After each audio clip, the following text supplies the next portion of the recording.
Everything in this podcast is alleged in my own opinion and from my own perspective. Please do your own research and come up with your own opinions. Previously on Angeliz Unmuted. What I unearthed this past week has shaken me to my core.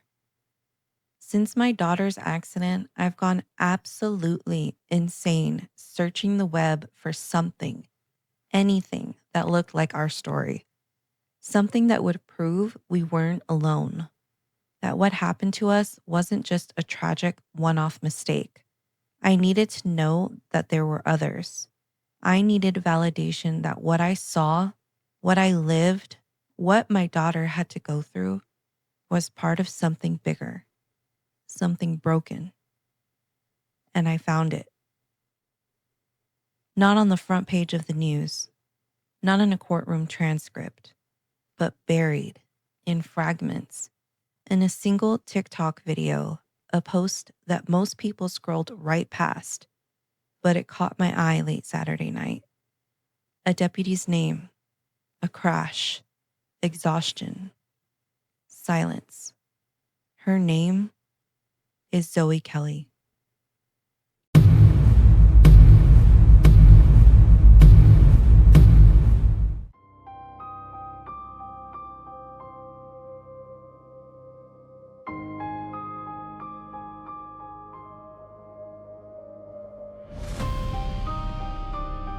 The Bexar County Jail doesn't sleep. Even when the city outside does, the lights inside stay on, buzzing, humming, flickering over tired faces. The night shift has its own rhythm, the sound of keys, radios, and boots that have walked too many miles on too little rest. If you've ever worked that kind of schedule, you know how it feels. Your body moves, but your mind is on autopilot. The hours bleed into each other, meals disappear, conversations repeat. You start to wonder if anyone notices how many of you are running on fumes. When I started looking into the case of Deputy Zoie Kelly, this is what people described first. Not the accident, not the headlines that disappeared allegedly, but the exhaustion. They said the whole place feels like it's running on borrowed energy. And the deputies, they look like ghosts. I can confirm from multiple sources that her accident did in fact happen. I want to tell you about Zoie Kelly, a deputy, a mother, and a survivor, but also a symbol of something much bigger. Her story is one the sheriff's office would rather forget, and one that almost was forgotten until now. Some things you just can't hide, and sometimes silence becomes the loudest scream. Let's get unmuted.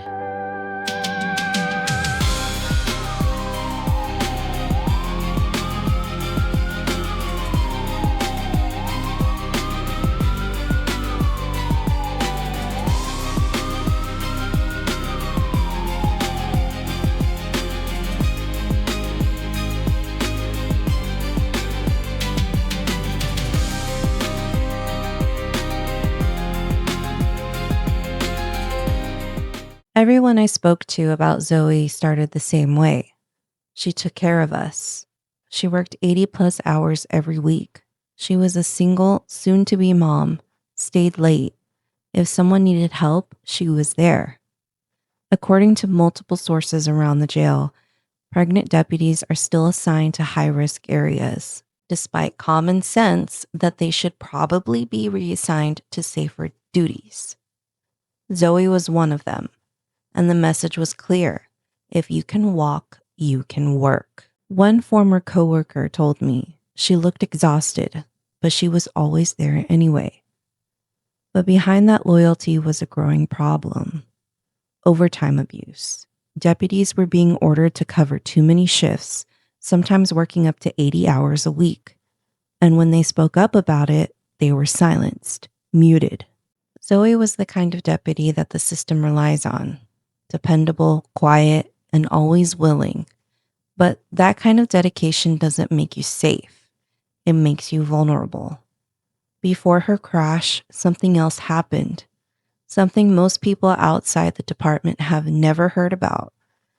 I don't know if this is true, so take it with a grain of salt. But Zoe was reportedly sexually assaulted by an inmate days before her accident in one of the dangerous units. And apparently nothing changed. No reassignment, no counseling, no relief from the same workload that was already wearing her down. She was still expected to show up, to put the uniform on, to carry the weight like it was normal. This is not an isolated failure. It's the culture, a system that claims to protect its people but treats their trauma like a scheduling inconvenience. And yet Zoe still showed up. She was known for keeping her word, for pushing through. But sometimes pushing through becomes the most dangerous thing a person can do. On the night of her crash, Zoe had worked another long shift. She'd gotten about 2 hours of sleep. It was dark, early morning. She was driving home. She fell asleep at the wheel. The impact destroyed her car. She lost teeth. Her and her baby suffered serious injuries, and she was still pregnant. They both survived. But the recovery, reportedly, was brutal. She had to cover her own car repairs and return to work while still dealing with the trauma, both from the accident and from the months leading up to it. The sheriff's office didn't offer her the kind of help you'd expect after something like that. There was no major public statement, no show of accountability, just silence. Later, I found out that her accident was being talked about, not as a tragedy, but as a warning. They used her story as an example in internal memos, telling other deputies to get enough rest before their shifts, like she'd had that choice. Like the problem was her sleep schedule, not the system that broke her down in the first place. When I confirmed that through a source who saw one of those memos, it made me angry. Because that's what this episode is really about. Not just Zoe's accident, but what happens when institutions blame people they break. And what makes it worse, her story actually made the news, allegedly, briefly. Multiple local outlets reported it, but now you can't find it anywhere. No video, no headline, no archive, just one place still carrying her name, the DSABC Union article. And that article might be the only reason her story didn't vanish completely, because in that write-up, between the lines of sympathy, there's an unintentional confession.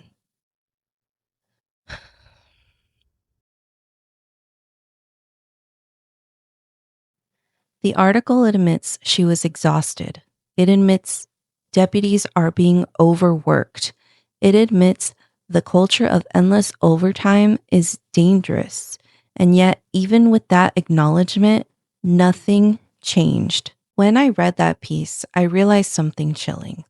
In 2024, an audio clip surfaced. A senior figure inside the sheriff's office, Ron Took, was caught calling deputies zombies. He said, "There's zombies in there." And he was right. Zoe's story wasn't just an accident. It's evidence of a system that drains people dry and then blames them for collapsing. We'll look closer at the memo, the DSABC article, and the audio that proves that people inside Bexar County Jail already knew the truth. Inside, word spread fast. Deputies talked among themselves, the same way they always do when something serious happens, and the official line doesn't match what they know. One of them told me, "We all thought they died." That's how bad it was. A pregnant deputy working overtime falls asleep driving home after a shift, and people inside the jail thought they were gone, her and her baby. But even that kind of wake-up call didn't change anything. Zoe survived, but she came back to the system that almost killed her. Still short-staffed, still overworked, still silent. She paid out of pocket for repairs, for dental work, for everything the job should have covered. That's what accountability looks like in Bexar County. Forms, not fixes. And it's not just her. The jail's been short hundreds of officers for years. Deputies are constantly being ordered to stay past their shifts, sometimes 16 to 18 hours straight, multiple days in a row for months. Complaints about burnout go nowhere, but the building keeps running because these deputies have no choice. After the accident, a memo started circulating. The subject line read something like, "Deputy safety reminder, get enough rest before your shift." On the surface, it sounds reasonable, almost caring, but to the people inside, it read like a slap in the face. Because buried in the middle of that memo was a line referencing the recent incident involving Deputy Kelly. Her story, her trauma, used as a lesson. They turned her into a cautionary tale, as if the problem was personal responsibility, not institutional neglect. The memo warned deputies that fatigue can lead to serious accidents, encouraging them to make better choices about rest and commuting. Think about that. These are employees being ordered to work double shifts, told they can't leave, then scolded afterward for not sleeping enough. One of the people who saw the memo told me they made her the example, like we had control over the schedule. It's a perfect picture of how blame shifts downward in law enforcement culture. When something goes wrong, it's never a policy problem. It's a personal oversight. That memo also served another purpose. It closed the book. Once it was sent, leadership could say they'd addressed the issue. They could point to it if questioned, proof that they took action. But all it really did was turn a human being into a footnote. Right after the crash, according to a source, a few local outlets ran short reports. The headlines mentioned a Bexar County deputy involved in a serious incident. But if you search for them now, you won't find a single trace. No articles, no clips, no archived links, nothing. I have contacted local news stations asking for this story, and not a single outlet has reached out to me. It makes you wonder why. All that remains is one write-up, a DSABC union article. It's the only public record still carrying her name and the incident. And that's what caught my attention. Because I've seen stories disappear before. But when a deputy's near-fatal accident vanishes almost completely from public record, that's not coincidence. That's control. According to a source close to the situation, Zoe's story was all over the news. Then it was gone, pulled quietly from broadcast websites and scrubbed from social feeds. No one is surprised. A former deputy told me they didn't want the liability. They didn't want people asking questions about overtime or the conditions inside, so they buried it. When I read the DSABC article, it sounded almost like a eulogy wrapped in policy language. It praises her strength, it acknowledges the accident, but if you read it closely, it also confesses quietly that something is deeply broken. Here's a portion of it. On Tuesday, November 8th, 2022, Deputy Zoie Kelly, 36 weeks pregnant, asked permission to leave work early. She had been able to get only 5 hours of sleep since her prior shift of 17.25 hours at the Bexar County Adult Detention Center. While driving home, she fell asleep and crashed her car, resulting in 2 fractures to her spine and several broken teeth. Upon her arrival at San Antonio Military Medical Center, medical professionals conducted an emergency C-section to deliver her baby, who had also suffered a broken shoulder blade. This is the fourth vehicular accident involving a Bexar County Sheriff's deputy due to exhaustion. The overwhelming majority of deputy sheriffs at the county jail are forced to work overtime, including pregnant females. These pregnant deputies are exposed to physical and mental health hazards, often working in male units where at least one deputy is assaulted daily. Deputy Kelly had not been employed long enough to benefit from Bexar County's family medical leave policy. This is real. This is from the DSABC's website, the union, the people that are supposed to protect deputies from things like this happening. Yet nothing has changed. What also gets me about this article from their website is that it states this is the fourth vehicular accident involving a Bexar County Sheriff's deputy due to exhaustion. Yet there is no stories anywhere online about the other 3 deputies that were involved in an accident. This is the only thing about a deputy being involved in an accident due to exhaustion that is available to be searched on the web. And my question is why? Why are they hiding this information? And also, shame on the media as well, because this is public knowledge on the internet and they don't bother to report on stuff like this. So take some accountability.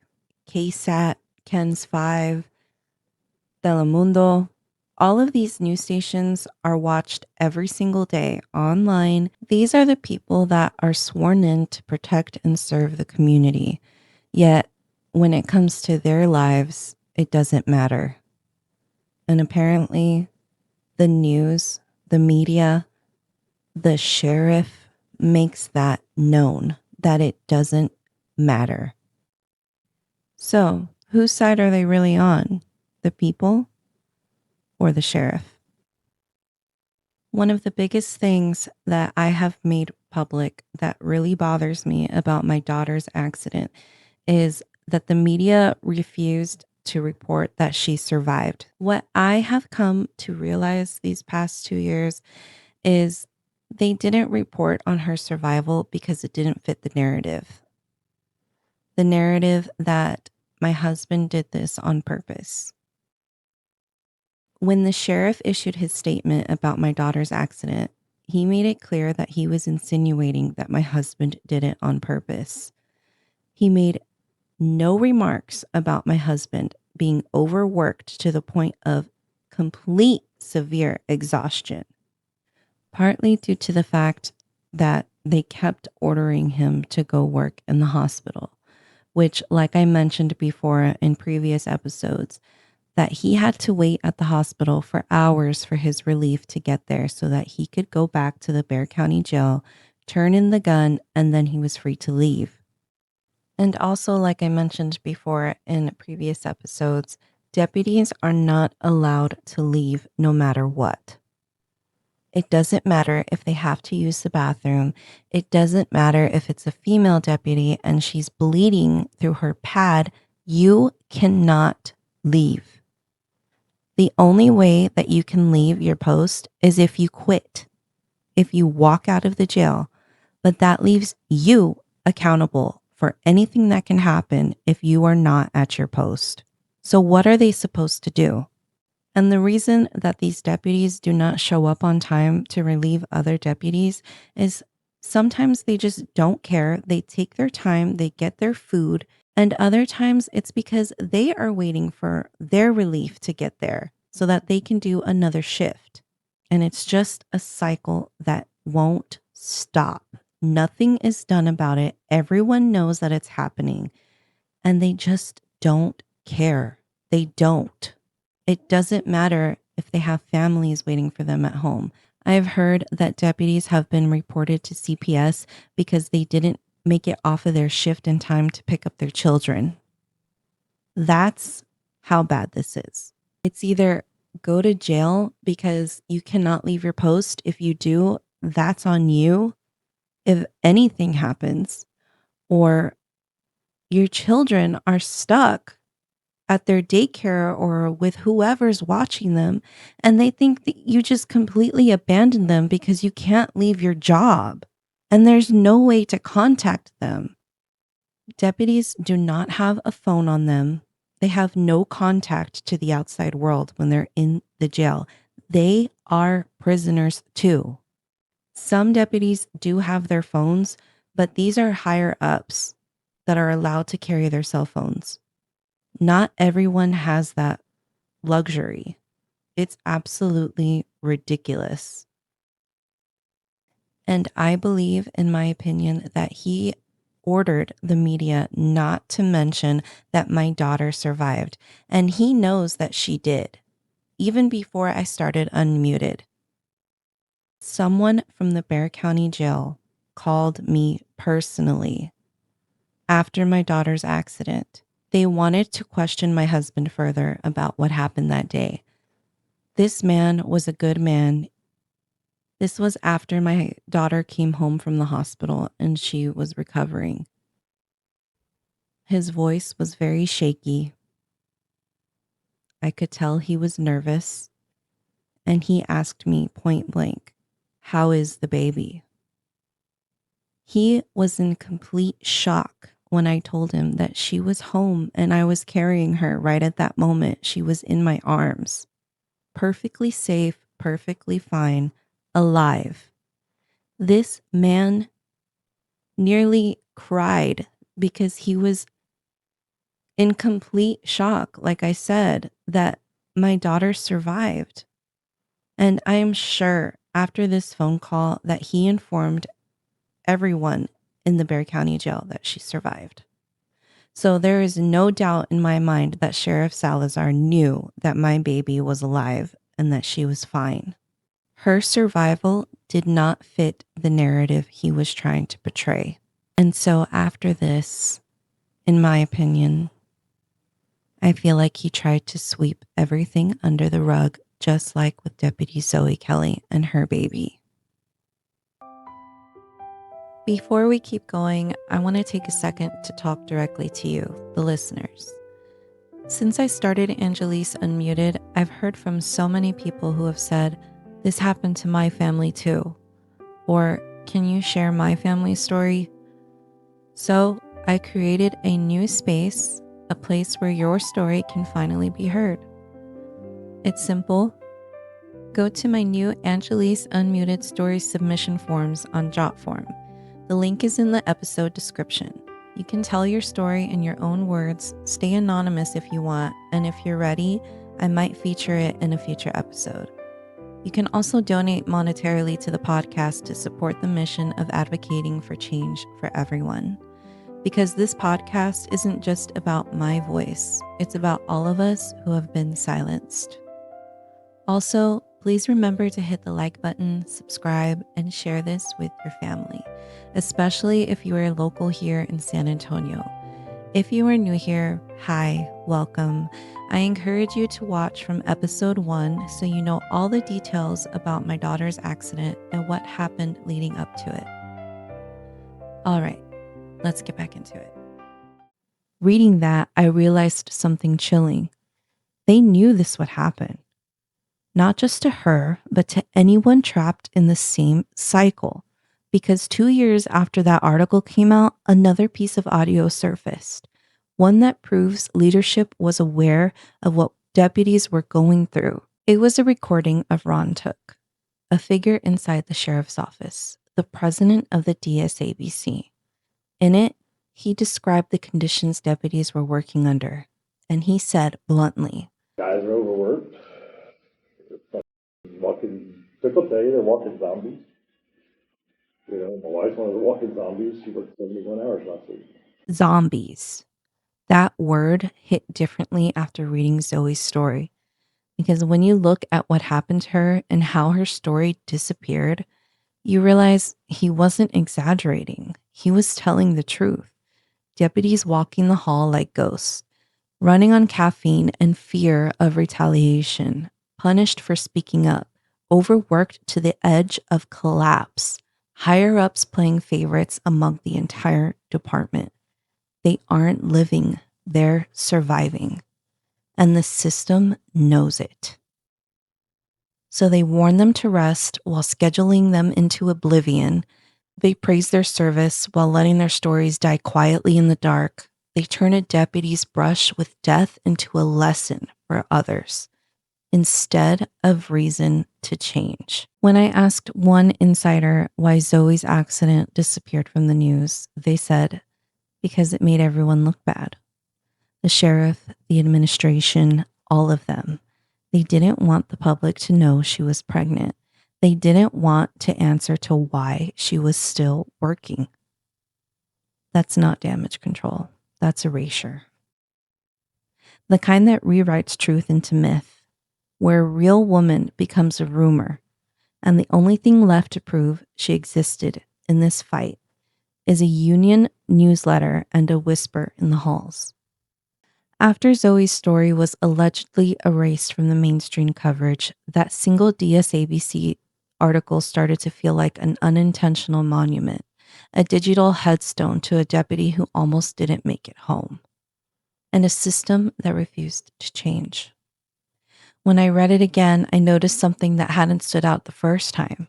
The union wrote, "These pregnant deputies are exposed to physical and mental health hazards, often working in male units where at least one deputy is assaulted daily." I don't know if this anonymous person was telling the truth in their submission to me about Zoie Kelly, but if she actually was assaulted, I have no words. How can this organization allow this to happen? And if this is true on a daily basis, that is absolutely disgusting. The union is obviously not trying to hide it. This is searchable on the web. I cannot make that clear enough. So why is this not public knowledge? Why is nobody talking about this? They couldn't say everything out loud, but they said enough for anyone willing to read between the lines. Because after my daughter's accident, the Ron Took audio surfaced.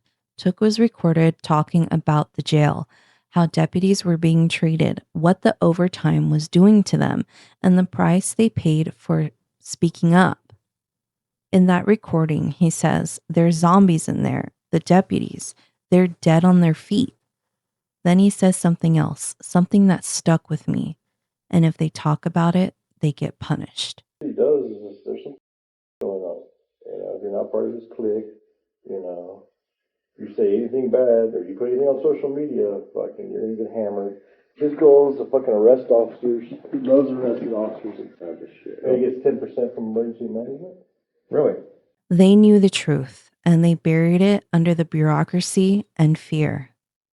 And also, why have no local media outlets reported on this? The union's article confirms exhaustion. The memo blames the victims. The leadership stays quiet. And between all those layers, you get the real story. A workplace where survival is treated like disobedience, where silence is safer than honesty, where wellness is a word in a brochure, not a policy in practice. When I reached out to a few people inside the jail, they all said the same thing in different ways. Nothing's changed. That's how you know it's systemic, when the details change, but the outcome doesn't. Zoe's accident wasn't an isolated case. It was part of a pattern that's been quietly growing inside the Bexar County Sheriff's Office for years, a pattern of exhaustion, burnout, and tragedy that keeps repeating itself. The jail has been severely understaffed since at least 2017 when Sheriff Salazar took office. Deputies are often forced into double shifts that a lot of the time will roll over to third shift because their relief hasn't shown up for hours and they can't leave. I cannot stress that enough. These deputies cannot leave their post until somebody comes and relieves them, unless they quit. And if they do that, they will probably be reprimanded. I don't want to get heated, but it makes me very angry. And allegedly, when they refuse, some lose overtime opportunities, some are quietly reassigned. It's a punishment wrapped in procedure. Sources inside tell me supervisors have known for years how dangerous this culture is. They've seen deputies collapse from exhaustion, suffer with mental health issues, or develop physical health problems that should have been preventable. One told me, "We joke about it sometimes, but it's not really funny. We're all walking around like zombies. We just can't stop long enough to realize it." According to the DSABC article, the department had multiple internal accidents due to the exhaustion. Where are these stories? And when those accidents do happen, they are written off internally as personal struggles, the deputy's own fault, or just bad luck. But you can't keep calling it bad luck when the pattern never changes. At some point, it's negligence. And negligence is what this episode is about. The phrase living dead might sound dramatic until you walk those halls, until you talk to someone whose eyes glaze over mid-sentence from fatigue, until you hear how many funerals they've attended for coworkers who didn't even make it to retirement. They wear the badge, but the system wears them down. When I first started covering stories like this, I used to think survival was the victory. That if someone like Zoe made it through the crash, through the trauma, through the silence, that's enough.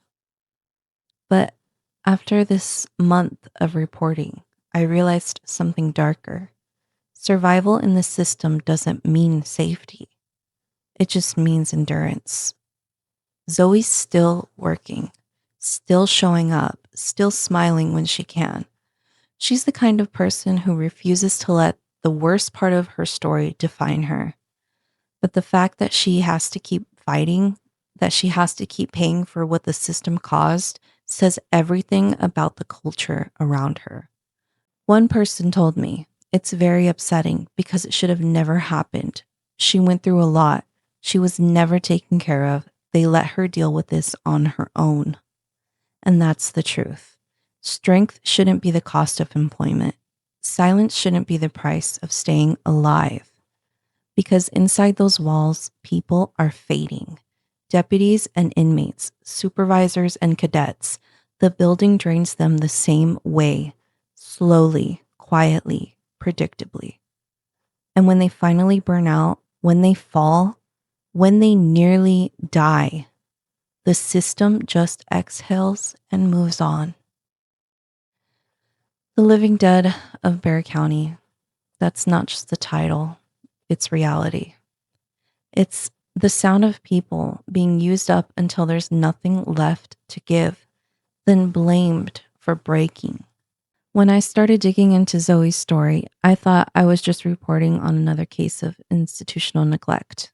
A deputy overworked, ignored, and nearly killed because of a broken system. But the deeper I went, the more I realized this wasn't just her story. This could have been any of us. It's about what happens when tragedy meets silence, and silence meets blame. Zoe's crash was the kind that should have sparked reform. A pregnant deputy ordered to work impossible hours, falls asleep behind the wheel, and somehow the message the department sent afterwards was, "Get more rest." Not, "We failed you," not, "This should never happen again." They put her name in memos, turned her pain into a talking point, and erased her from the headlines like she never existed. But you know what they didn't do? They didn't blame her. No one said, "Why was she driving?" No one said, "Maybe she should have just quit." No one told her she was responsible for her own suffering. And that's the part that cuts deep for me. Because when it came to my daughter's accident, those same people had plenty to say. They blamed us. People say I'm targeting the wrong person, that I should take it out on my husband, that overtime has nothing to do with it, that somehow accountability is a personal attack. But here's the truth. When a deputy nearly dies after being worked to exhaustion, everyone agrees the system failed. When it's a family who gets the media coverage and a statement from the sheriff blaming that deputy, that system deflects, points fingers, and hides behind excuses. What is the difference, really? Because compassion shouldn't depend on what side of the badge you're on, and silence doesn't become justice just because it's written in official language. If Zoe's story proves anything, it's that the system can break anyone, deputy, inmate, civilian, or child. And when it does, the blame always travels the same direction, downward. But I refuse to carry that blame anymore. And I refuse to let anyone tell me that asking questions is the same as pointing fingers. My daughter's story, Zoe's story, they're not that different. Both involved people doing their jobs. Both ended in disaster. Both should have been met with empathy and accountability. And neither of them were. That's what Unmuted is about. It's not about revenge. It's about the truth. The kind of truth people in power hope you get too tired to keep chasing. And maybe that's why Zoe's story matters to me so much. Because she survived what most people wouldn't. And she still works there, still shows up, still serves a department that used her story to protect itself. She deserves better. And so did we.